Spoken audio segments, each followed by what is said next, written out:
Howdy folks, Nathan Adlin here with the Fast Lane Car, and I am in Decano, Colorado at IMI Raceway. This is the track we use all the time for evaluating cars, and this is the ultimate car to put on this track because it is so much fun to drive. What you're looking at is a 2014 Mini Cooper S, and we're going to do a 0 to 60 and full track run, and that's coming up next.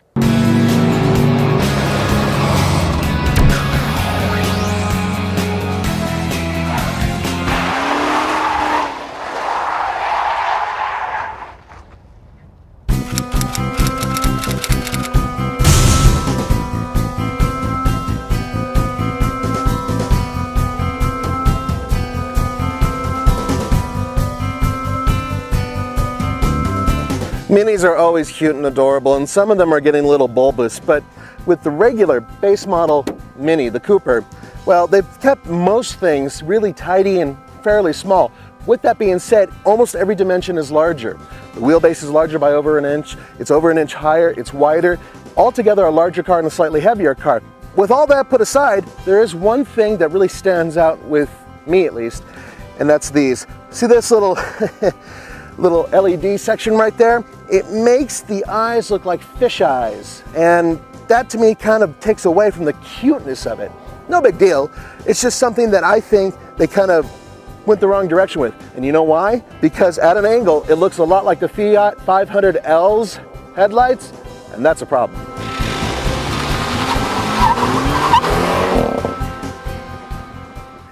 This is a very interesting engine, I'll tell you why. Because it is a 189 horsepower, 207 pound-feet of torque, little tiny 2-liter, twin-powered, turbocharged, 4-cylinder engine.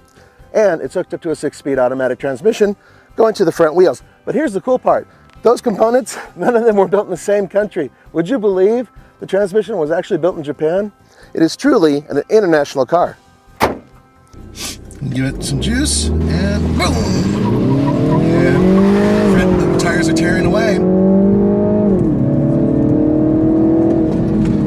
But 6.74.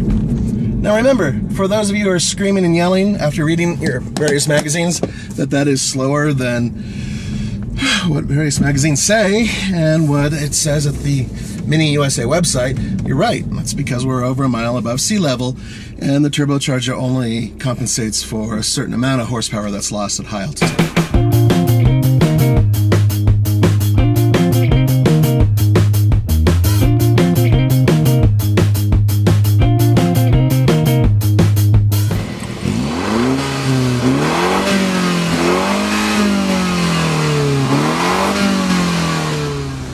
I'm leaving the traction control on. Come on. And away we go.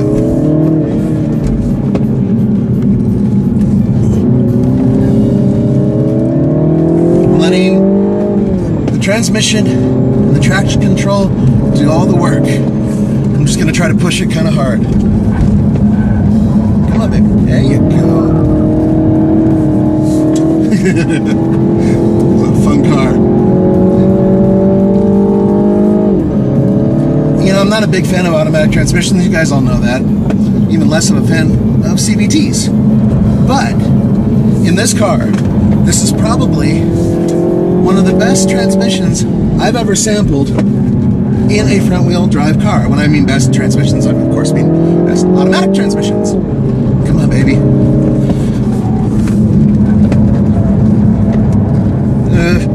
Overcooked that quarter a little bit. I should know better by now, you know?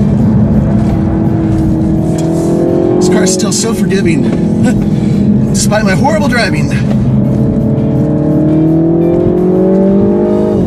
I think traction control on is probably the safest way to do this car.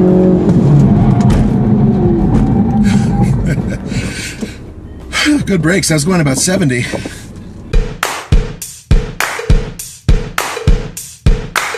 Folks, course, there's two different camps on the design of the new interior on this new Mini. One is that it's a little too mature and perhaps a little bit sober compared to the last one. The other one is, well, the materials are great, the build quality is better, and altogether it is an easier interior to use. And I'm right in the middle on those two. I think it's a very comfortable place to be. It's very functional, with the exception of all the toggle switches near the bottom where you'd have your coffee cup. Otherwise, the infotainment system works great. It basically has a version of BMW's iDrive, which works fantastic as well. And I really like the way they bolster the front seats. So that's all great. Very tight in the back. What do you expect? It's a Mini. And also the infotainment system has this ring that goes around it that's multicolored, and it might be distracting to some of you. All right, dude, here's your time. Check it out. Yeah, I blew 2 seconds in that corner I overcooked over there. That's what I said. I figured you missed a corner. Yeah, I just went way, way wide. But you know why? One of the reasons is because this thing is so tighty that I was expecting it to go further, so I kind of let it do it, and it didn't need to. It could have easily made it around there faster. Yeah, let's face it. Front-wheel drive, while it's fast, rear-wheel drive, just so much better on a racetrack. Yeah, sure, but this car is still a lot of fun. And for anybody who just, doesn't want to be a professional, this is the right car to own because it gets you around the track quick. I think 114 is a great time. Good job. Yeah, thank you. All right, Nathan. We've had it on the track. We've had it up Loveland Pass. Yeah. So on the TFL scale of buy it, lease it, Buy it, buy it. Just buy the damn car. You know why? You know why? Because even with the automatic transmission, it's a hoot. It's a car that makes you smile. Yes, you cannot fit human beings in the back seat, and it is small, and it is very expensive. And these little fisheye headlights, I'm not a big fan of them. But as a driver, as a car that makes you feel good when you're driving it, it is one of the best for the money. Fantastic car. All right, I'm going to give it a mixed review. At $37,000, I'm going to say lease it because there are a lot of cars you can buy for that are as good, if not better. But if you go get the base version, the one that starts in the 20s, go for that one, buy that one. As always, this is Nathan. And Roman saying thanks for watching, and check out tflcar.com for more news, views, and real world reviews. Ciao.